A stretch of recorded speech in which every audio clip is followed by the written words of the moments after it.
Good afternoon, ladies and gentlemen. I'm Nikos Angelidis, and this is News for You, broadcasting live from Athens. At least 3 people, including an 8-year-old, were killed and 144 more injured, 30 of them critically, in a pair of explosions at the finish line of the Boston Marathon. The explosions occurred some meters away from the finishing line, where hundreds of runners were still arriving at the world's oldest annual marathon when it was in full action. Mariana Petraki reports.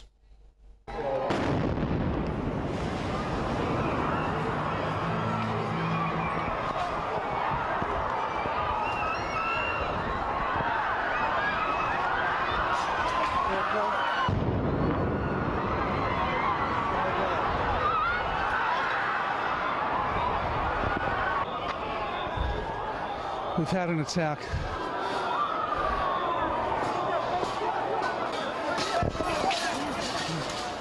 Oh my God. Oh my God. The 26-mile Boston Marathon looks like a war zone. Twin bombs hit the finish line.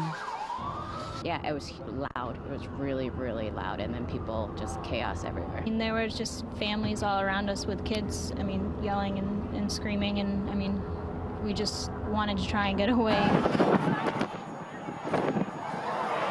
23,000 runners trapped in nightmare. An 8-year-old boy waiting to embrace his father is among the 3 dead. Look at that image and that sound. I'll never forget the sound, and I'll never forget the imagery I saw when I approached, before the second bomb went off. And about 100 feet from the end, explosions shook the street and sent runners frantically racing for cover. Both bombs were small, and initial tests showed that the packages used in the attack were crude explosive devices. A lot of small metal debris. Some people have asked already about whether these were BBs or they were parts of bombs, and I just don't think we're able to say whether these are small bits of metal that were placed there intentionally or whether they were just part of the environment that were involved in the blast. At least 144 people were hospitalized, with at least 25 in serious condition, officials said. At least 8 of the patients are children. The attack reignited memories of 9/11. We're continuing to monitor and respond to the situation as it unfolds. And I've directed the full resources of the federal government to help state and local authorities protect our people, increase security around the United States as necessary, and investigate what happened. According to a statement by Foreign Minister Dimitris Avramopoulos, the Greek government expresses its absolute condemnation and abhorrence of the barbarous attack on the Boston Marathon. It is an attack on all of us, against the symbolism of the marathon and the values it represents. Before we go to Boston to search for more information, we have another major story coming from Iran. A powerful earthquake rattled the country and was felt across the Gulf and South Asia. Iranian state television announced at least 45 people were killed when a 7.8 magnitude earthquake struck the state near the border with Pakistan. An Iranian official said hundreds of people were feared to have been killed. The tremor shook buildings and forced high-rise offices to be evacuated in Abu Dhabi, in the United Arab Emirates, as well as across northern India, including the capital, New Delhi.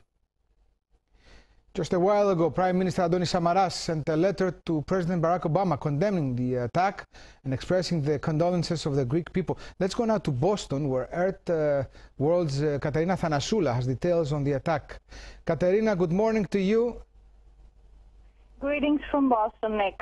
Today is for sure a different day for the Bostonians who experienced the horror of terror in the heart of the city. I must tell you, the plumes of smoke and images of blooded victims running down streets triggered haunting memories of the terrorist attacks of 9/11 for all. The aftermath of bomb explosions during the international event of the Boston Marathon finds us all in shock and in deep sorrow for the people who killed and were injured. A great celebration has turned into a bloody event. We must say that in the history over a period of 3 centuries, Boston has never experienced such a tragic event, and this has changed everyone's perspective of safety and security forever. Boston is famous for its quality of life. It's home to the oldest academic institutions in the country. It carries a great historic significance in American history, and you do feel the influence of its European origins. We must say that the Boston Marathon, as you have stated before, is the world's oldest annual marathon dating back in 1897, attracting thousands of spectators and runners from around the world. And yesterday was also Patriots' Day, commemorating the anniversary of the Battle of Lexington and Concord at the beginning of the Revolutionary War. So it was a day of great significance for the Bostonians.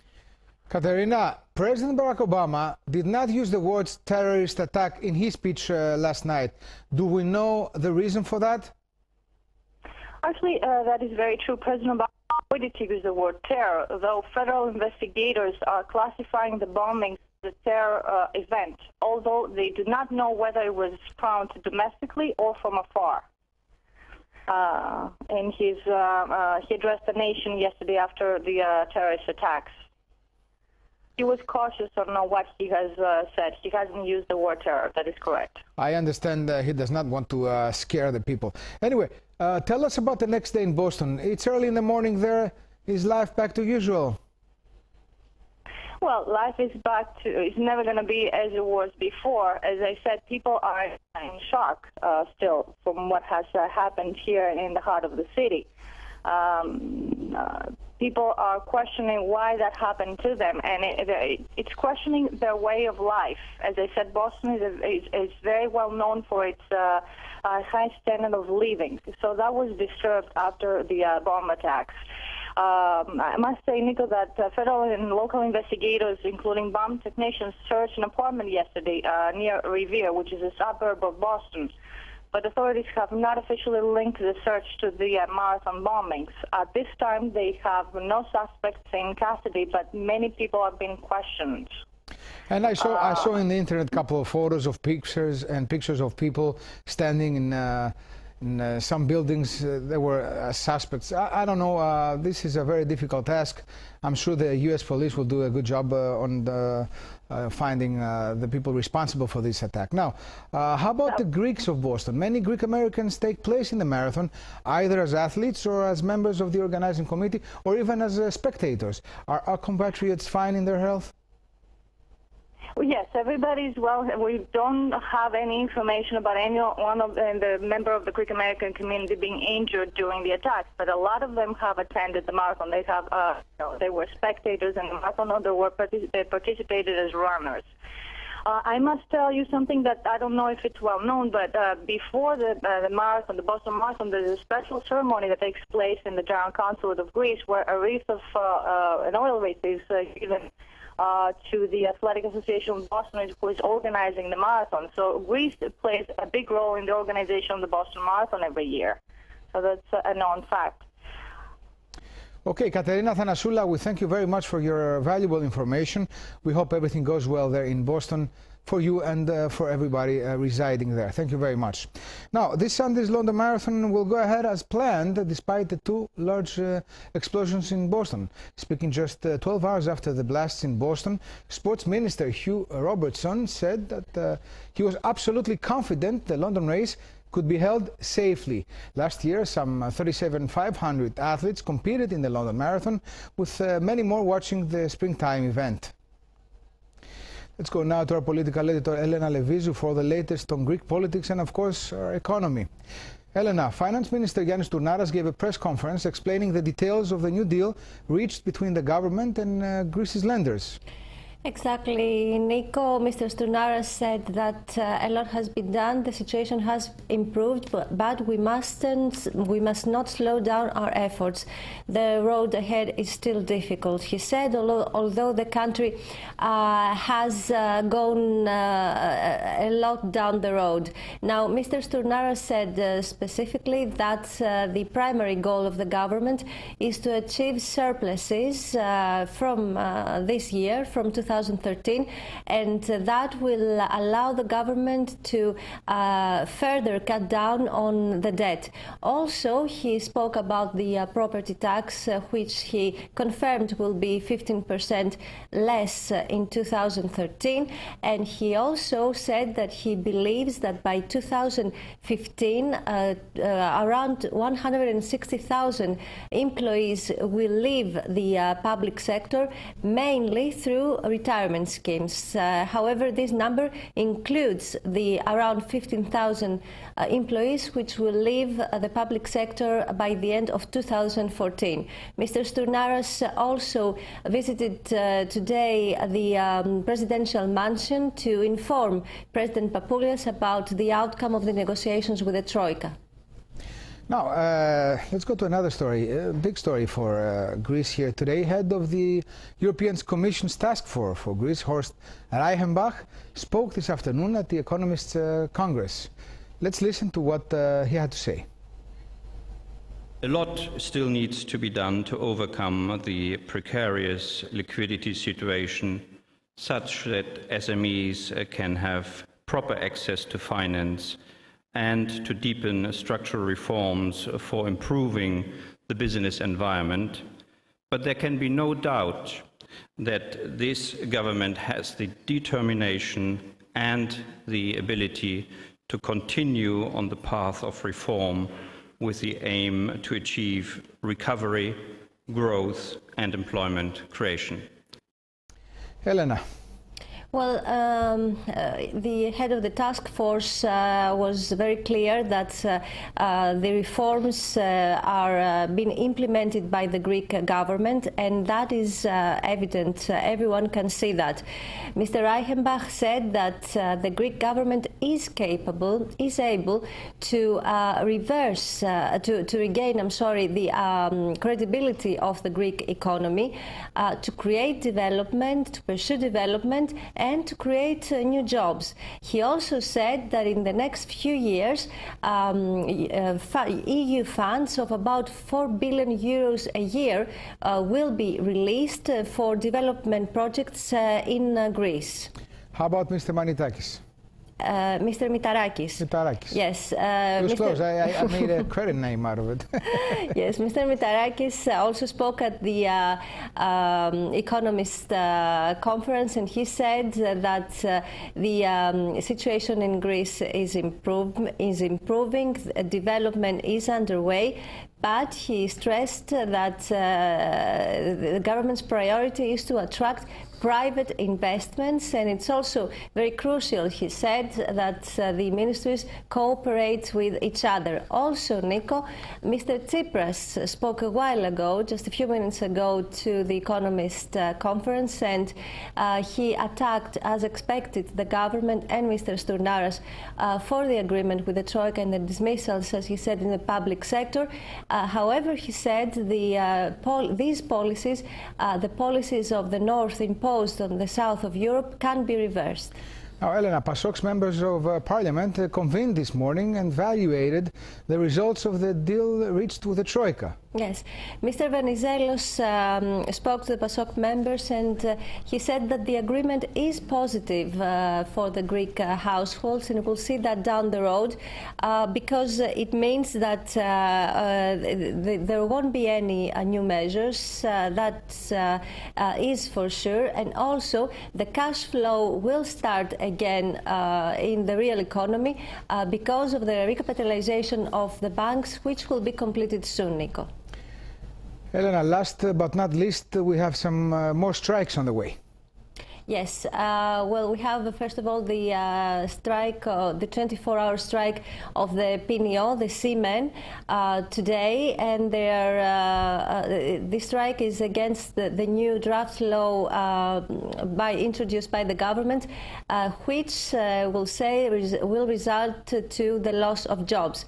Also, we have 4-hour strikes from today and until Thursday to trains, OSE, and Proastiakos, the suburban railway, from 8 p.m. until midnight, and these strikes are against cut of salaries and also the privatization of Trenose. Nico. Elena, thank you very much. I like your necklace, by the way. It's very good. They took her away. Now, more than 700 members of Britain's armed forces staged the dress rehearsal for the funeral of former Prime Minister Margaret Thatcher.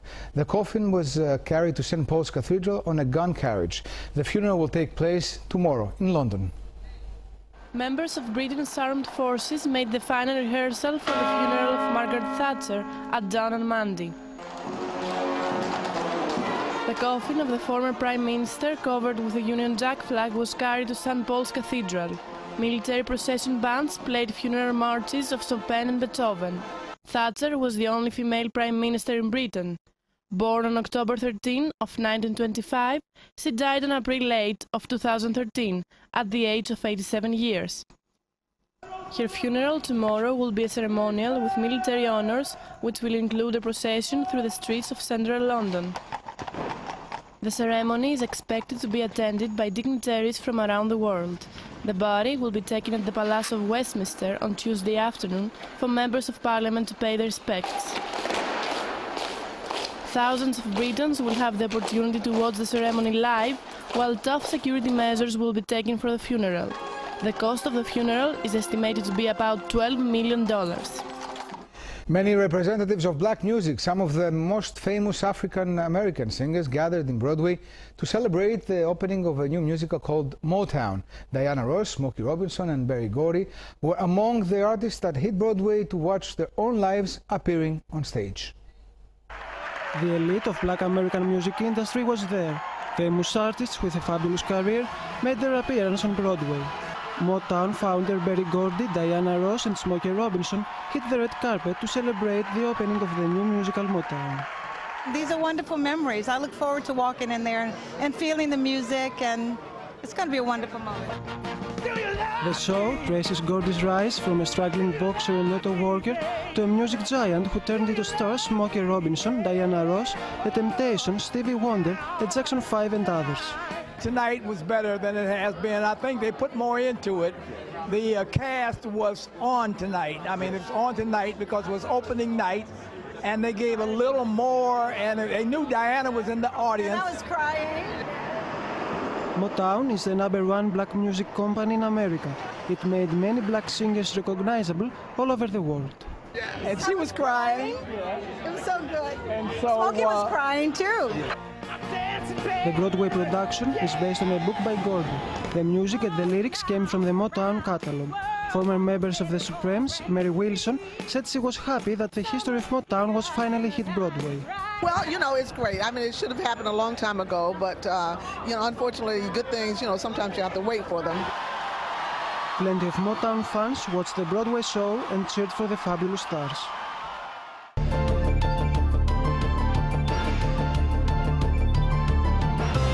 In business news now, the Athens Stock Exchange records losses of 1.5%, closing momentarily at 911.61 points.